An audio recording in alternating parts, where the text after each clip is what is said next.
नमस्कार दोस्तों, स्वागत है आप सभी का आपके अपने चैनल मनप्रास जी के जिसमें। जैसा कि फ्रेंड्स, आज है आपका 10 सितंबर को आपका एसएससी एमटीएस का कोई एग्जाम नहीं था, क्योंकि आज था आपका संडे। ठीक है, तो जिन लोगों का एग्जाम आपका 11, 12, 13, 14 तारीख को बाकी है, उन लोगों के लिए वीडियो है। जो भी प्रश्न अभी तक आपके रिपीटेड मोस्ट रिपीटेड प्रश्न पूछे गए या जो भी प्रश्न आपके एग्जाम में आने की संभावना है, उन सभी प्रश्नों को आज के इस वीडियो में लोग डिस्कस करने वाले हैं। तो जिन लोगों का एग्जाम है, लोग वीडियो को लाइक कर दीजिएगा, चैनल पर नए हो चैनल को सब्सक्राइब कर दीजिएगा, वीडियो को अंत तक देखिएगा। ठीक है, तो चलिए वीडियो को स्टार्ट करते हैं फ्रेंड्स, बिना किसी देरी के। देखिए, आज का जो हमारा पहला प्रश्न है वो पूछा गया है फ्रेंड्स कि विराट कोहली नवंबर 2022 तक T20 इंटरनेशनल में कितने रन बना चुके हैं। ठीक है, तो ये फ्रेंड्स आपका पूछा गया था विराट कोहली के बारे में, T20 के बारे में। तो इसका तो राइट आंसर आपका 4000 था। लेकिन अगर आपसे पूछा जाए कि टेस्ट में कितने रन बना चुके हैं, तो टेस्ट में दोस्तों आपका 8676 रन बना चुके हैं। वहीं पर ओडीआई की बात करेंगे, जो 50 ओवर का मैच होता है, उसमें फ्रेंड्स आपका 12898 रन बना चुके हैं। T20 में कुल आपका 4008 रन बना चुके हैं नवंबर 2022 तक। और आईपीएल में 7263 रन ये आपके बना चुके हैं। ठीक है, तो ये आपको फैक्ट्स याद रखना है। ये आपका T20 वाला प्रश्न पूछा गया था। हालांकि प्रश्न आपका हूबहू रिपीटेड भी हो रहे हैं, तो ये प्रश्न पूछा भी जा सकता है, तो इसके लिए आपको चिंता लेने की बात नहीं है। ठीक है, वीडियो में आगे बढ़ने फ्रेंड्स, से पहले आपको बता दें कि एसएससी 2023 में जितने भी एग्जाम कंडक्ट हुए हैं, जैसा कि आपका एसएससी सीजीएल का 2023 में आपका 39 शिफ्टों में, एसएससी एमटीएस 2022 जो कि आपका मई और जून में कंडक्ट हुआ था 57 शिफ्टों में, एसएससी सीएचएसएल 2022 का कंडक्ट हुआ था 36 शिफ्टों में, 23 का जो एग्जाम अभी हाल ही में समाप्त हुआ है 39 शिफ्टों में, और एसएससी एमटीएस का एग्जाम जो आपका चल रहा है तकरीबन 27 शिफ्टों में आपका एग्जाम चलेगा। 15 शिफ्टों तक का एग्जाम अभी तक समाप्त हो गया है। इन सभी एग्जामों का अगर आप पीडीएफ लेना चाहते हैं तो मात्र 69 रुपये में आप इसे जो है प्राप्त कर सकते हैं। इसमें आपके जीके जीएस और करंट अफेयर्स के जो प्रश्न रहते हैं वे पूछे गए, उन सभी प्रश्नों को तो रहेंगे, साथ में उत्तर भी रहेगा, साथ में उससे जुड़े इंपॉर्टेंट एक्स्ट्रा फैक्ट्स भी आपको देखने को मिलेंगे। ठीक है, जो कि आपके किसी भी आगामी एग्जाम के लिए बहुत इंपॉर्टेंट है। जो लोग भी लिए हैं वो लोग आपके जो फायदा है इससे उठा रहे हैं, क्योंकि आपका जो एसएससी का जो एग्जाम होता है टीचर जो करवाता है, ज़्यादातर जो प्रश्न होता है आपका प्रीवियस क्वेश्चन से ही आपका देखने को मिलता है। ठीक है, तो या आप सिर्फ एसएससी एमटीएस 2023 का लेना चाहते हैं तो ये मात्र 20 रुपये में आप इसे प्राप्त कर सकते हैं। ठीक है, 14 सितंबर तक का पीडीएफ आपको प्रोवाइड कराया जाएगा। इसे आप प्राप्त करने के लिए नीचे 2 व्हाट्सएप नंबर दिए गए हैं, 9973741666। एक आपका दिया गया 6299068159। ठीक है, इन दोनों व्हाट्सएप नंबर में से किसी व्हाट्सएप नंबर पर संपर्क कर लीजिएगा, आपको ये पीडीएफ है जो कि मिल जाएगा। ठीक है, या जो भी क्यूरी होगा आपको वहाँ पर भी पूछ लीजिएगा, वहीं पर आपको मिल जाएगा। आशा करते हैं आपको ये समझ में आ गया होगा। चलिए हम लोग बढ़ते हैं नेक्स्ट प्रश्न की ओर। आपका है कि लोकसभा में सितंबर 2020 तक संविधान अनुसूचित जनजाति दूसरा संशोधन विधेयक 2022 पारित किया गया है, जो कि किस राज्य में नारी, कोरावन और कुरी विकरण समुदाय को अनुसूचित जनजाति का दर्जा प्रावधान करता है। ठीक है, तो ये प्रश्न आपका रिपीटेड हो रहा है फ्रेंड्स। आपका जो 2022 का जो आपका अनुसूचित जनजाति जो आपका संशोधन विधेयक है वो आपका ये कहाँ तो छत्तीसगढ़ में भी लाया गया है, और उत्तर प्रदेश के भी लाया गया है, और तमिलनाडु के लिए भी लाया गया है। ये प्रश्न जो आपका लास्ट जो एग्जाम हुआ था आपका लास्ट शिफ्ट में, जो शायद आपका कौन सा शिफ्ट में था, उसके थर्ड में पूछा गया था कि तमिलनाडु में कौन सी 2 जनजाति को आपका अनुसूचित जनजाति दर्जा देने का प्रावधान किया गया है। तो इसका राइट आंसर नारी, कोरावान और कुरी विकरण था। ठीक है, ये आपका राइट आंसर था। ठीक है, लेकिन वहीं पर बात कर लेते हैं एक हट्टी जनजाति का। तो हट्टी जनजाति को हिमाचल प्रदेश में सिरमौर जिले के ट्रांसगिरी क्षेत्र में जनजाति का दर्जा दिया गया है। वहीं पर विंजिया जनजाति को छत्तीसगढ़ में जनजाति है, जो कि झारखंड और उड़ीसा में एसटी के रूप में सूचीबद्ध थी, लेकिन अब छत्तीसगढ़ में नहीं है। ठीक है, ये जनजाति भी एसटी में शामिल की गई है। इसके अलावा सितंबर 2022 में केंद्रीय मंत्रिमंडल में छत्तीसगढ़, हिमाचल प्रदेश, कर्नाटक, तमिलनाडु, उत्तर प्रदेश में कई आदिवासी समुदाय को अनुसूचित जनजाति यानी कि एसटी की श्रेणी में अधिसूचित करने का प्रस्ताव मंजूरी करने की प्रदान की है, जिसमें 12 जातियाँ जो कि छत्तीसगढ़ की है, हिमाचल प्रदेश की याद रखिएगा हट्टी, और उत्तर प्रदेश की जनजाति को याद रखिएगा गोंड, और उनके उपजाति को भी शामिल किया गया है। ठीक है, तो ये दोस्तों आपको याद रखने की जरूरत है। एक प्रश्न पूछा गया है कि रानी मचैया को 2023 में पद्मश्री अवार्ड से सम्मानित किया गया, वो किस नृत्य से संबंधित है। तो ये फ्रेंड्स आपका दो बार अभी तक पूछा जा चुका है। जितने भी आपका 15 शिफ्ट में एग्जाम कंडक्ट हुए हैं, 15 शिफ्ट में 2 बार ये प्रश्न आपका पूछा जा चुका है। एक बार पूछा गया है जो कि आपका प्रश्न लिखा गया है, दूसरा पूछा गया है कि रानी मचैया को जो पद्मश्री अवार्ड है वो किस साल दिया गया था। तो उसका राइट आंसर 2023 था। ठीक है, अभी पूछा गया किस नृत्य के लिए दिया गया है। तो ये फ्रेंड्स आपका उम्मत आट कुर्ग एक नृत्य है। ठीक है, उसके लिए दिया गया है। ठीक है, ये कर्नाटक में किया जाने वाला लोक नृत्य, इसको आप याद रखिएगा। ठीक है, चलिए नेक्स्ट प्रश्न की ओर बढ़ते हैं। तो नेक्स्ट प्रश्न पूछा गया है कि 2022 FIFA under 17 women's world cup किन 2 राज्यों में हुआ था। ठीक है, तो आपको बता दें कि ये 3 भारतीय राज्य में हुआ था, जो कि 2 भारतीय राज्य का ऑप्शन में आपका दिया गया था।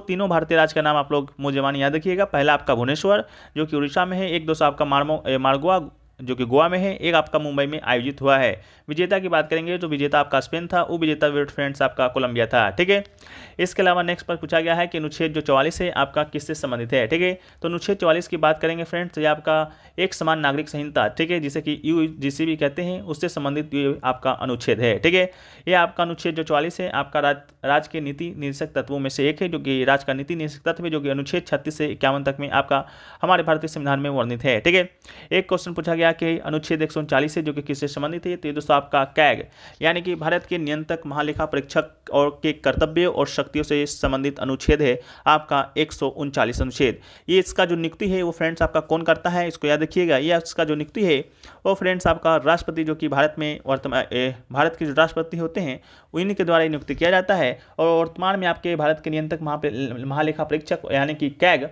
है कौन, तो ये दोस्तों आपका गिरीश चंद्र मुर्मू। ठीक है, गिरीश चंद्र मुर्मू फ्रेंड्स आपका इसका राइट आंसर हो जाएगा, जो कि वर्तमान में आपके कैग हैं। ठीक है, इसके अलावा भारत के महान्यायवादी की बात करेंगे, जो कि आपका बार बार एग्जाम पूछा जाता है। तो भारत के जो महान्यायवादी हैं उसका जो अनुच्छेद है आपका अनुच्छेद 76 के अंतर्गत आपका राष्ट्रपति के द्वारा ही नियुक्त किया जाता है, तो इसको भी याद रखिएगा। ठीक है, अनुच्छेद 165 की बात करेंगे तो प्रत्येक राज्य का राज्यपाल उच्च न्यायालय का न्यायाधीश नियुक्त होने के लिए अहित किसी व्यक्ति को राज्य का महाधिवक्ता नियुक्त करता है। तो राज्य का महाधिवक्ता अगर आपसे पूछ दिया जाए तो ये फ्रेंड्स आपका अनुच्छेद 165 के अंतर्गत कौन नियुक्त करता है, तो राज्य के जो राज्यपाल होते हैं उनसे संबंधित वो आपके नियुक्त करते हैं।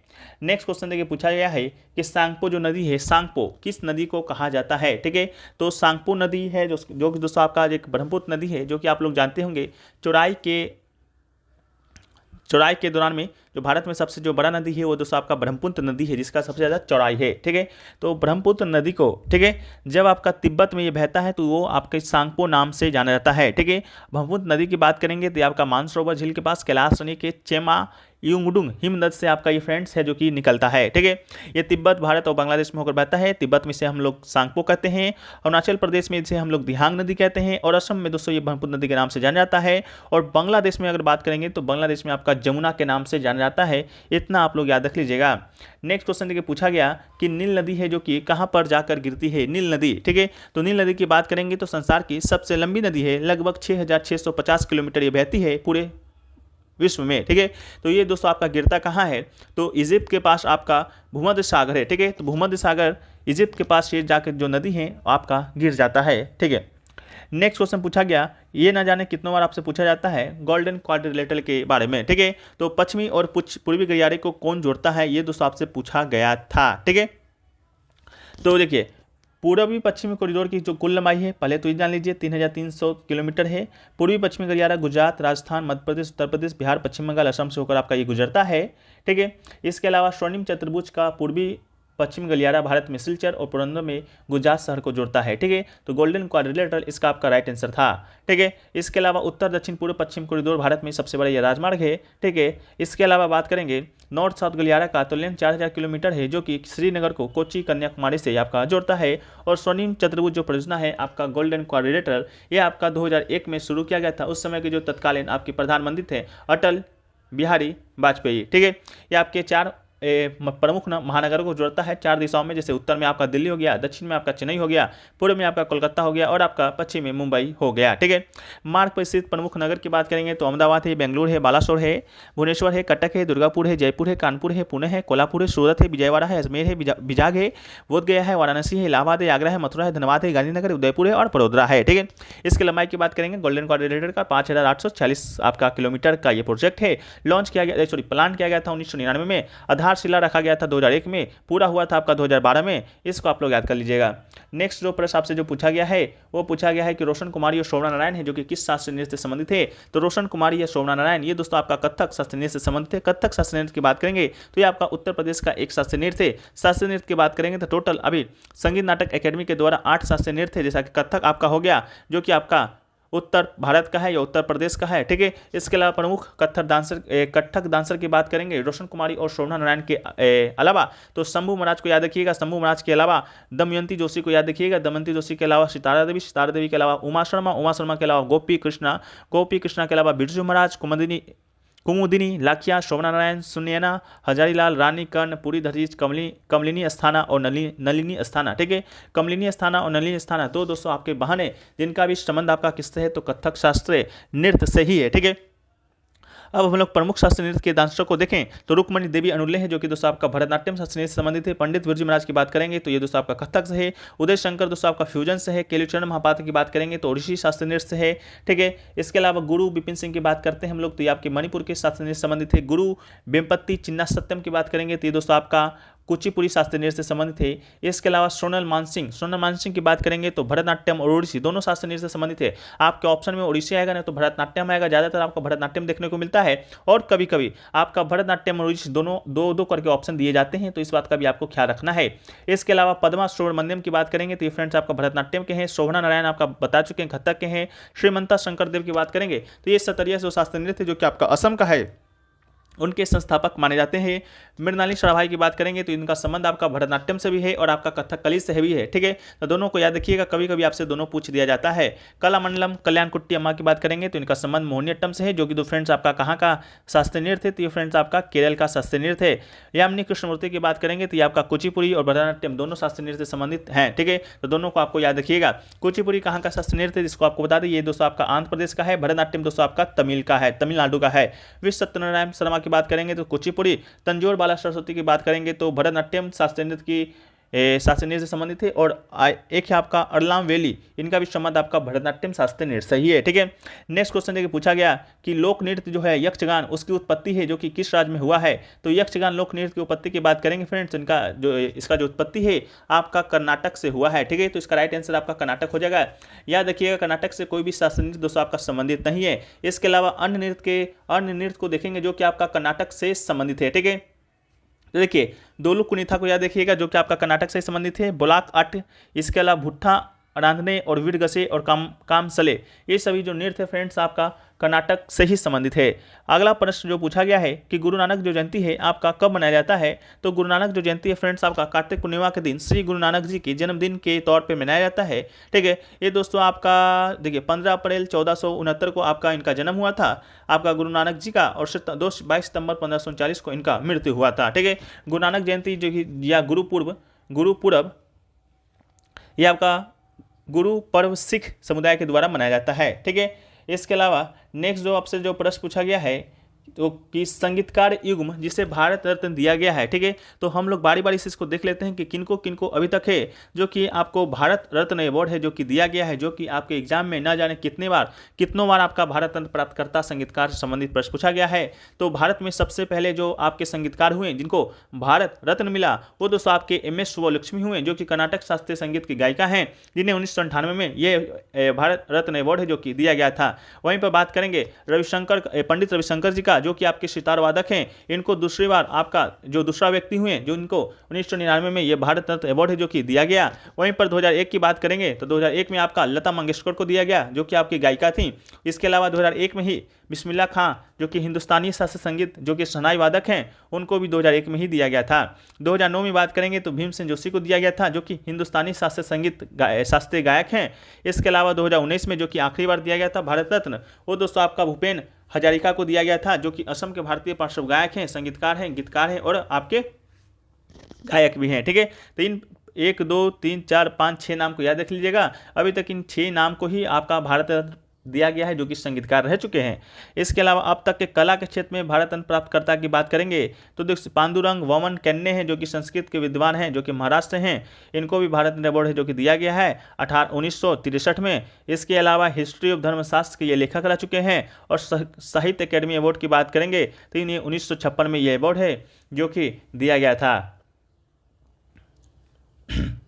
सॉरी, इसके अलावा सत्यजीत रे को भी दिया गया है जो कि आपके पश्चिम बंगाल से निवासी हैं और इन्हें भारत रत्न आपका 1992 में दिया गया है। पद्मश्री 1998 में दिया गया है। पद्म भूषण 1965 में दिया गया है और पद्म विभूषण आपका उनको 1976 में दिया गया है। इसके अलावा MS सुब्बलक्ष्मी के बारे में बात कर चुके हैं। ये भारत के पहले संगीतकार हैं जिन्हें भारत रत्न दिया गया है, कर्नाटक संगीत से संबंधित है और तमिलनाडु से ये ताल्लुकात रखती हैं। ठीक है, इसके अलावा रेमन मैग्सेसे पुरस्कार है वो भी पाने वाली पहली ही भारतीय संगीतकार हैं। इनको भारत रत्न 1998 में दिया गया था, पद्म भूषण 1954 में दिया गया था, पद्म विभूषण 1975 में दिया गया था।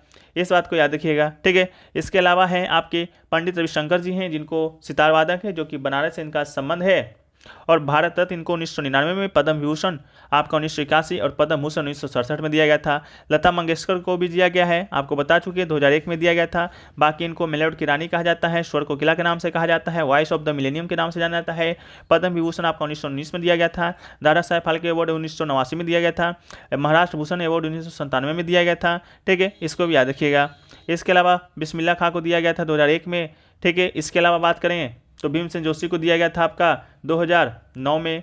ठीक है, इसके अलावा भूपेन हजारिका को दिया गया था 2019 में, जिसके नाम हम लोग चर्चा कर चुके हैं। इनको मरणोपरांत दिया गया था, और पद्म विभूषण भी इनको मरणोपरांत ही दिया गया था। पद्म श्री 1977 में दिया गया था, पद्म भूषण इनको 2011 में दिया गया था।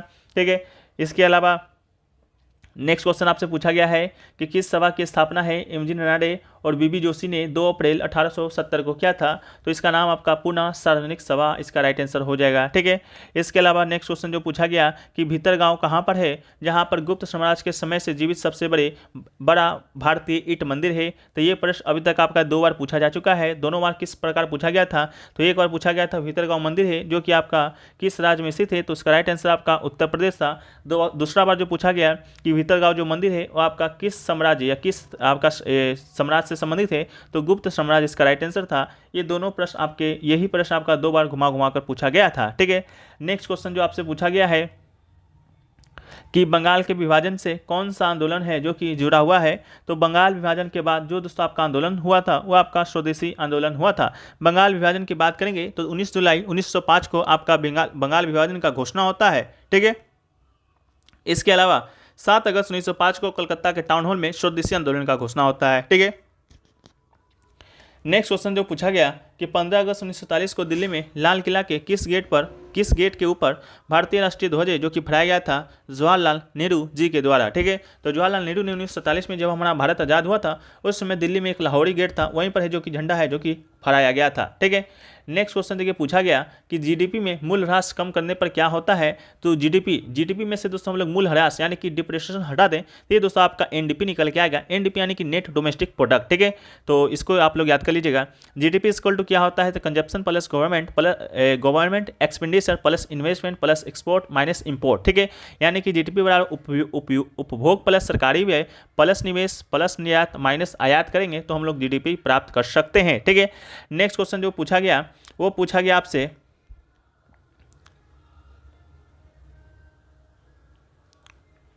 चलिए एक प्रश्न आपका ये पूछा गया कि which country speaks mandarin language? Mandarin जो भाषा है कौन सा देश है जो कि बोलता है? तो मंडारिन भाषा दोस्तों आपका जो भारत का जो पड़ोसी देश है चीन। ठीक है, चीन में आपका मंडारिन भाषा है जो कि आपका बोला जाता है। ठीक है, इसके अलावा विश्व में सबसे अधिक बोली जाने वाली भाषाएं आपका अंग्रेजी है, दूसरा नंबर पर मंडारिन है, तीसरा नंबर पर हिंदी है, चौथा पर स्पेनिश, पांचवा पर फ्रेंच, छठा अरबी, सातवां बंगाली, आठवां रूसी है। ठीक है, इसके अलावा जो नेक्स्ट आपका जो प्रश्न पूछा गया है वो पूछा गया है कि वसुंधरा दोरास्वामी, मृणाली साराभाई, पद्मा सुब्रमण्यम किस शास्त्र नृत्य से संबंधित है? तो इसको हम लोग अभी ऊपर डिस्कस किए थे। भरतनाट्यम शास्त्रीय नृत्य से आपका संबंधित है पद्मा सुब्रमण्यम, मृणाली साराभाई। आपको वसुंधरा दोरास्वामी के बारे में नहीं भी मालूम होगा तो इन दोनों के विषय में अगर मालूम होता तो इसका राइट आंसर आप लोग आसानी से कर सकते हैं। ठीक है, इसके अलावा यामिनी कृष्णमूर्ति किस शास्त्रीय नृत्य से संबंधित है? तो आपको बता चुके हैं कुचिपुड़ी और भरतनाट्यम दोनों दोस्तों आपको याद है जो कि रखने की जरूरत है। इसके अलावा भजन सुपारी किस वाद्य यंत्र से संबंधित है? तो भजन सुपारी आपके संतूर वाद्य यंत्र से संबंधित है, इसको भी याद रखिएगा।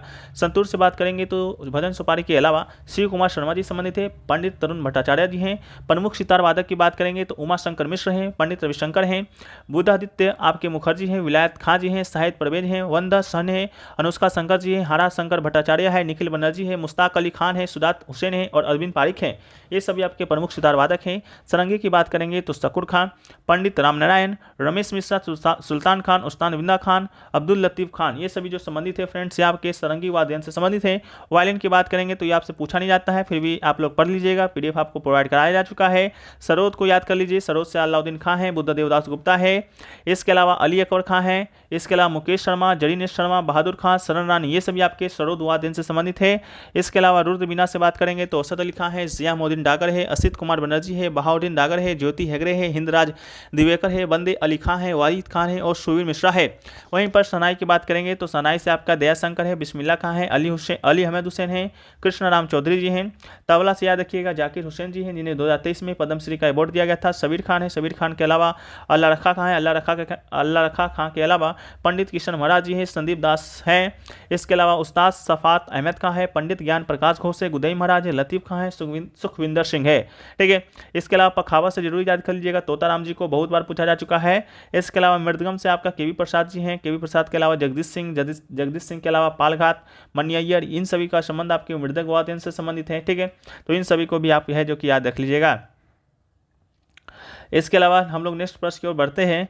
तो नेक्स्ट जो प्रश्न आपसे जो पूछा गया है कि नुआखाई किस राज्य का फसल उत्सव है। ठीक है, तो नुआखाई की बात करेंगे तो नुआखाई दोस्तों आपका उड़ीसा में किसानों के द्वारा फसल कटाई के बाद मनाया जाने वाला उत्सव है। तो नुआखाई इसका आपका राइट आंसर आपका हो जाएगा। ठीक है, इसके अलावा जो नेक्स्ट प्रश्न आपसे जो पूछा गया है कि देश बंधु की उपाधि है जो कि किससे संबंधित है। देश बंधु आपका देश बंधु चित्तरंजन दास को कहा जाता है। ठीक है, इसको याद रखिएगा। दिन बंधु किससे कहा जाता है आप लोग कमेंट सेक्शन में बताइएगा। ठीक है, इसके अलावा नेक्स्ट क्वेश्चन की बात करेंगे तो नेक्स्ट क्वेश्चन देखिए पूछा गया कि 2022-23 संतोष ट्रॉफी की विजेता टीम कौन सी है। तो 2022-23 की बात करेंगे तो ये जो संतोष ट्रॉफी आपका हुआ था उसके जो विजेता हैं वो फ्रेंड्स आपका कर्नाटक इसका राइट आंसर हो जाएगा। इसके अलावा वहीं पर उप विजेता की बात करेंगे तो उप विजेता आपका मेघालय हो जाएगा। संतोष ट्रॉफी की बात करेंगे तो ये आपका सीनियर पुरुष राष्ट्रीय फुटबॉल चैंपियनशिप ट्रॉफी है। 2022-23 का विजेता की बात करेंगे तो विजय हजारे ट्रॉफी 2022-23 के विजय हजारे ट्रॉफी की बात करेंगे तो सौराष्ट्र हो जाएगा, उप विजेता आपका महाराष्ट्र हो जाएगा। वहीं पर 22-23 की रानी कप की बात करेंगे तो रेस्ट ऑफ इंडिया आपकी विजेता है, 238 रन से ये जीता है। 2021-22 के रणजी ट्रॉफी की बात करेंगे तो विजेता मध्य प्रदेश है। 2022-23 के रणजी ट्रॉफी की बात करेंगे तो विजेता आपके सौराष्ट्र है, उप विजेता आपके बंगाल हैं। ठीक है, इसको याद रख लीजिएगा।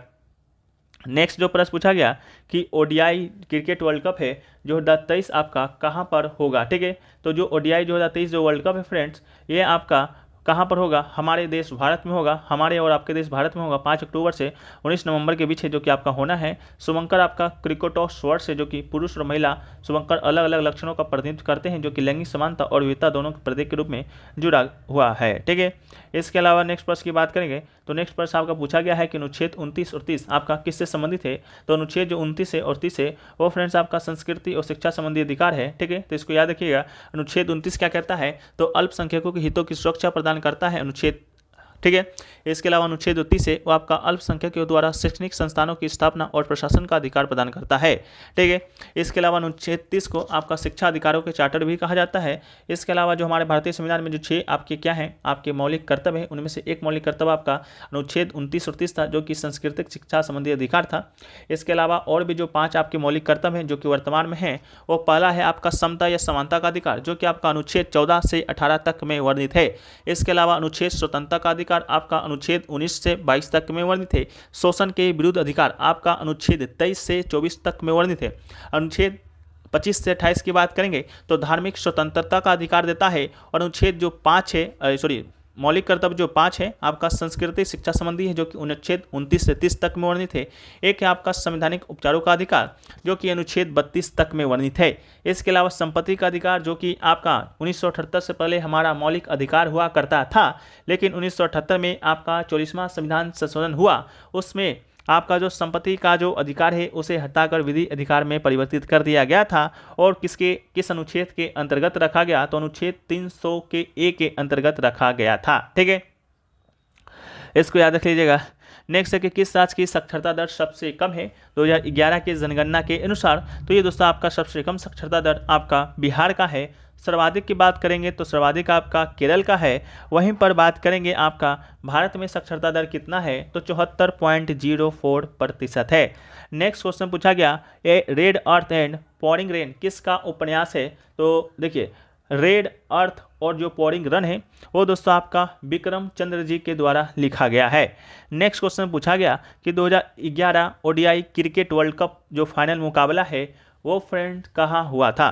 तो 2011 का जो ओडीआई जो क्रिकेट वर्ल्ड कप का मुकाबला है ये आपका वानखेड़े जो स्टेडियम है मुंबई में, वहाँ फ्रेंड्स आपका हुआ था। लेकिन अगर आपसे पूछा जाए कि 2011 का जो ओडीआई का जो वर्ल्ड कप है वो आपका किस देश में आयोजित हुआ है, तो ये दोस्तों आपका संयुक्त मेजबानी दिया गया था भारत श्रीलंका को, ठीक है, भारत प्लस श्रीलंका को आपका संयुक्त मेजबानी दिया गया था, ठीक है। लेकिन जो फाइनल था आपका वानखेड़े स्टेडियम मुंबई में हुआ था। श्रीलंका ने आपका 50 ओवर में 274 रन बनाया था 6 विकेट के गिरने के साथ, और इंडिया है जो कि 277 रन, जो कि आप लोग जानते होंगे महेंद्र सिंह धोनी लास्ट बॉल पे जो छक्का मारे थे उसके मारने के साथ ही जो 2011 का जो वर्ल्ड कप था भारत ने जीत लिया था, ठीक है। इंडिया 6 विकेट से जीता था। मैन ऑफ द मैच आपका MS धोनी थे जो कि कैप्टन भी थे। इसके अलावा 2011 का जो वर्ल्ड कप है आपको संयुक्त मेजबानी दिया गया था इंडिया, श्रीलंका और बांग्लादेश को। और 2011 के ओडीआई वर्ल्ड कप का जो प्लेयर ऑफ द सीरीज थे वो आपके युवराज सिंह जी थे, ठीक है। चलिए हम लोग लास्ट प्रश्न की ओर बढ़ते हैं। तो देखिए लास्ट प्रश्न आपका जो पूछा गया है कि सचिन तेंदुलकर की आत्मकथा का क्या नाम है, ठीक है। तो सचिन तेंदुलकर की जो आत्मकथा का नाम है फ्रेंड्स वो आपका है प्लेइंग इट माई वे, ठीक है। प्लेइंग इट माई वे जो पुस्तक है 2014 में प्रकाशित हुआ था वो आपका सचिन तेंदुलकर के द्वारा ही लिखा गया था। इसके अलावा प्रमुख